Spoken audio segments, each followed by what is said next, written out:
Well, you're right. It was a big game for us last week. It's really and truly one of those, if you're going to turn the program around, not that we have yet, but if you're going to turn it around, that's one of the things that you have to do is you have to beat a good team, number one, and then you have to beat a team in district that certainly is one that could vie for the championship. And I just believe Troy's a good team. Coach Rowe does a good job with them. They're well disciplined. They're honorable young men. They fight really hard. But the game started out with them. We had the ball first, and of course everybody in Marlin, the whole community, has been waiting to get Justin Stewart back, and we got Justin. And about the third play of the game, he got his first touch and ran for about 64 yards. And I thought, when I talked to him before the game, I asked him, Justin, what's your goal? Because I always ask kids what their goal is, and he said to score every play, every time I get the ball, to score. I said, well, Justin, I don't think you have to worry about scoring every play. But then after he scored on the first touch, I said, well, maybe he can. But Justin scored on a 64-yarder, I believe it was, and Troy got the ball back, and all they did was just hit us right in the mouth. They took the ball right down the field, a couple third down plays. They made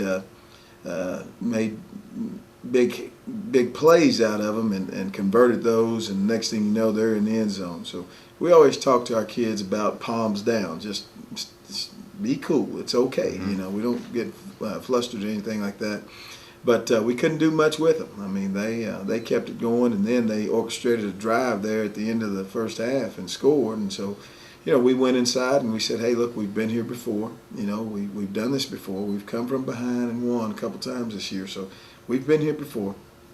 Calm down, and let's think about what we can do to be a better football team. We made some simple adjustments that really made a huge difference for us on defense, and then we just came back out and played good, tough, disciplined football, and finally Fred Fondon broke a long run for us, tied the game up, and we got the ball back in overtime. We actually lost the toss, had to get the ball first.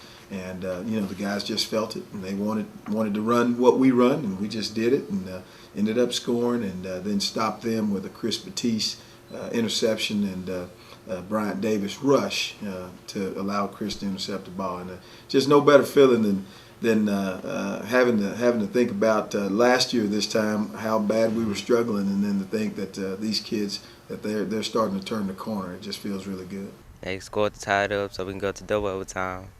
And we had pretty good pressure on the ball. Quarterback made a bad throw, and I happened to be in the right spot at the right time to catch the interception. The person in my personal life that really helps me the most, that influences me the most, probably be my stepdad. And he just always been taught me the game, and that's pretty much it. My mother. Why is your mom so important? Cause she do everything for me, even though I need some, but she'll give me her last. Put my headphones on, listen to DSR. A zero. I listen to classical music before the game. Rock and roll. Our first goal was to win district, and from district we go to playoffs to do real good in playoffs, and move on and try to take state. Our goals, pretty much, well, my goals is to make it to playoffs, because we got to show that we can do something, because everyone picked us to not make it. We got to surprise some people. We got to. And in order to do, One of our goals is to make it to playoffs, win district first, make it to playoffs, and then pursue state. All us combined as one, as a family. Like, be our brothers' keepers.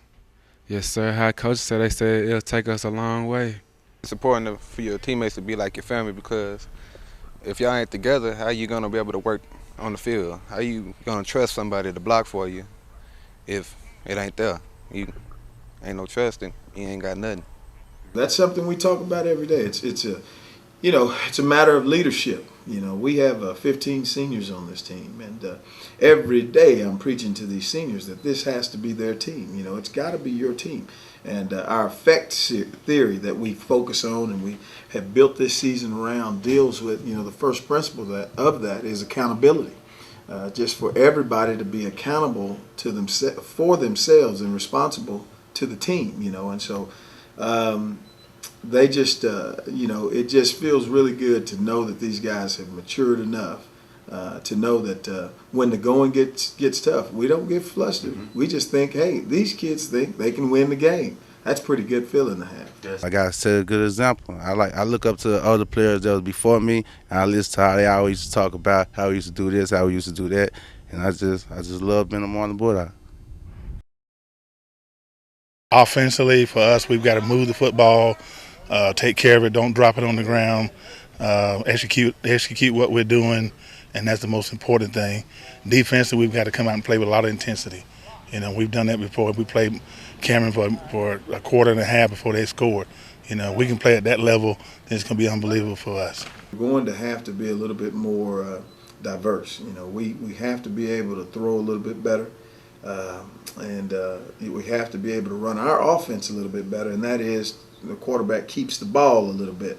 We run Navy's offense, the midline offense, and we love what we're doing. We have a lot of success with it, but we're not exploiting the whole offense yet. And I think when we get to that point, we'll be hopefully a playoff team. But right now, we're not there yet. So we've got to just draw in all the dots, and we haven't done that yet.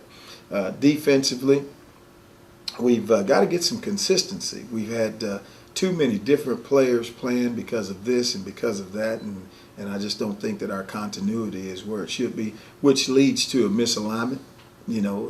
This guy is in this week, that guy was in last week, and next thing you know, we've got a guy misaligned. We're in cover 0, and somebody's not covering their man. It happened to us last week, guy running wide open. As a team, we have to execute and be together. We have to execute every play. And we can't get that selfish thing going. We have to execute and stay together throughout the bad plays and the good plays. We got 15 seniors on our team, and we all been there before. We've been behind in the first half and come back and win the game in the second half. So we're gonna pull it off. We just got to come together and play. That's the number one thing. Put everything behind us and come out and play.